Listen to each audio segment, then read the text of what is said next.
Did the two bulls in the Táin Bó Cuailnge hate each other? Well, Dag the Agus Fáilte. Hi, hello, and welcome. Jon O'Sullivan from the Irish Pagan School. And it might seem like a bit of an odd cast or question, but there is a lot more to the Ulster cycle than one story tells. So, for those who don't know, the Ulster cycle is the academic kind of grouping of stories that center around the post-mythological era and the pre-Fenian era of Ireland's myth.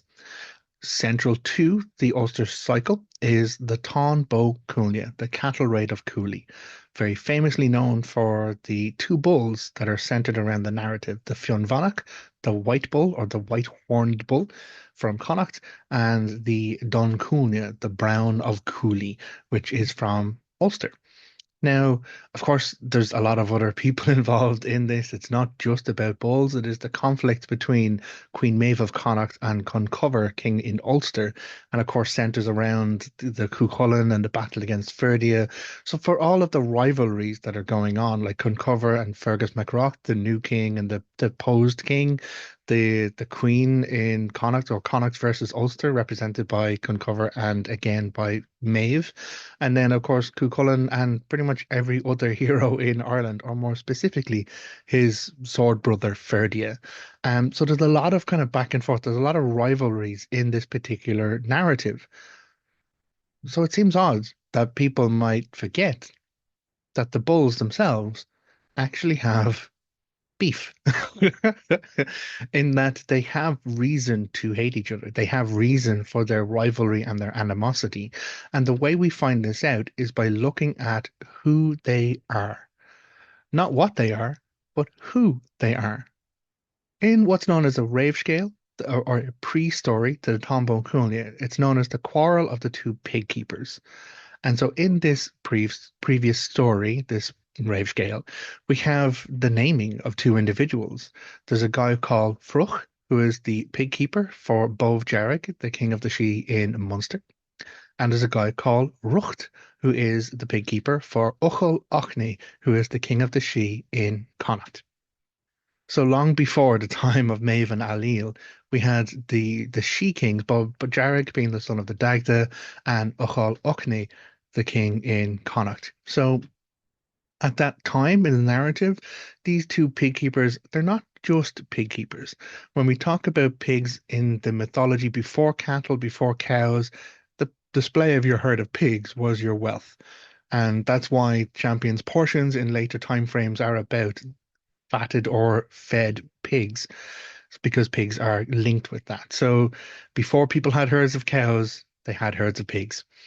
And so these two individuals, Fruch and Rucht, were not just people who minded the pigs, they were the guardians of the pigs. They were the guardians of the wealth, which means that they were quite powerful individuals.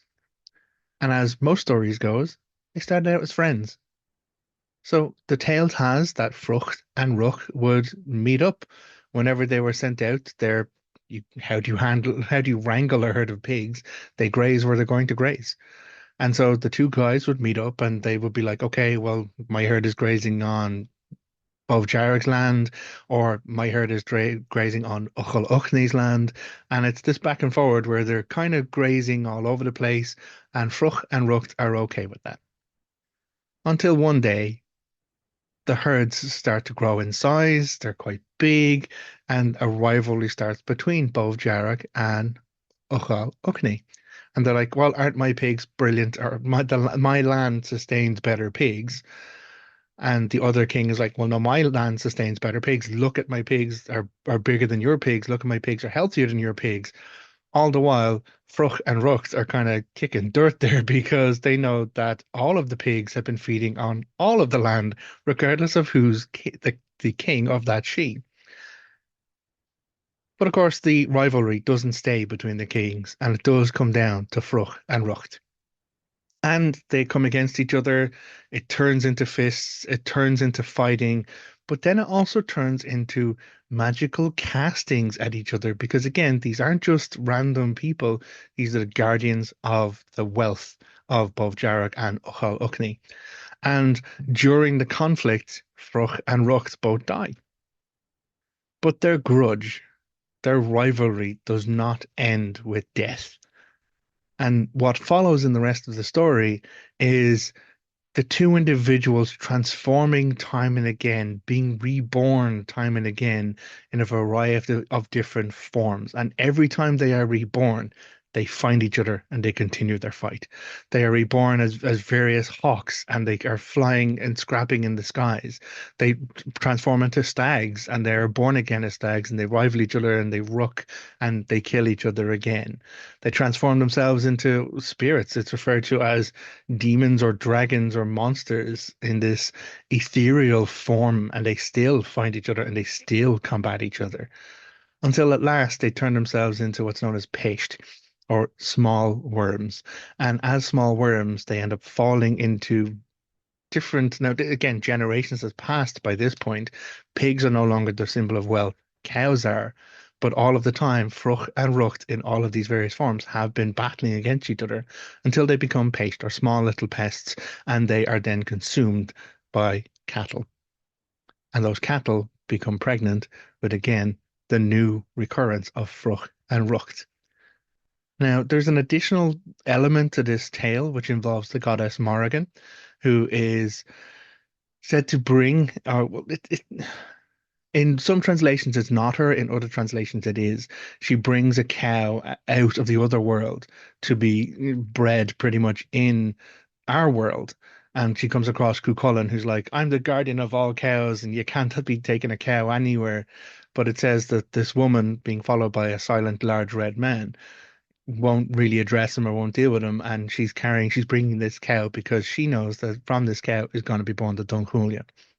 In later versions or later recensions of the Táin, in fact, the Morrigan in the form of a crow goes to the Donn Cuailnge and warns the Brown of Cooley that the men of Connacht are coming to steal it away. So there is this connection and relationship between the other world and these two central bulls. As it happens, in the Táin Bó Cuailnge, the raid is successful. Maeve and her men manage to get the Donn Cuailnge and they drive the Donn Cuailnge into Connacht. But when the brown bull arrives in the territory of the Finnbhennach, the white bull, they recognize each other, they realize each other, and they know who each other are. And of course, the contest begins and ends in death. Not just for one, but as usual, for both. The victor in this time frame, though, it goes to the Donn Cuailnge, who with a large kind of impalement and shake of his horns, he lifts the Fionnbhennach off the ground and slays him, but then carries the body of the Fionnbhennach on the way back to Ulster. And parts of the body of his rival bull fall off as it decays on his horns. So much so that the town of Athlone in Ireland is the town of the loins because there's a fording of the river there, and it said that Donn Cuailnge crossed that ford of the river, and the loins of the Fionnbhennach fell off its horns, and that's why it became the place of the loins. Athlone now is the place of the loins, named for the loins of the Fionnbhennach from the Ulster cycle. I absolutely love that the lore of names and places still exists on our landscape. But it doesn't end positively for Donn Cuailnge. Having carried many wounds from the Fionnbhennach, it makes it back to Cooley, but there it dies. So, ní answer, not hard to say. Yes, it is possible for the two bulls that center the Táin Bó Cuailnge narrative to know each other and hate each other because they are the reborn, transmigrated spirits of Fruch and Rucht from all the time ago, coming back and engaging in their rivalries down through the generations. One thing I wonder as a storyteller, it doesn't keep me up at night, but I do wonder, and I ponder about it on occasion. For every generation, Fruch and Rucht come back as rivals. They battle and they fight each other. Who's to say that stopped with the Táin Bó Cuailnge? Not me. If you'd enjoyed this, thank you very much for staying with us and thank you for being with us at the Irish Pagan School. You can pick up a whole load of free content, a year or more's worth of free content available at irishpagan.school/free. And until next time, look after yourself. Take care. Agus slán. Goodbye.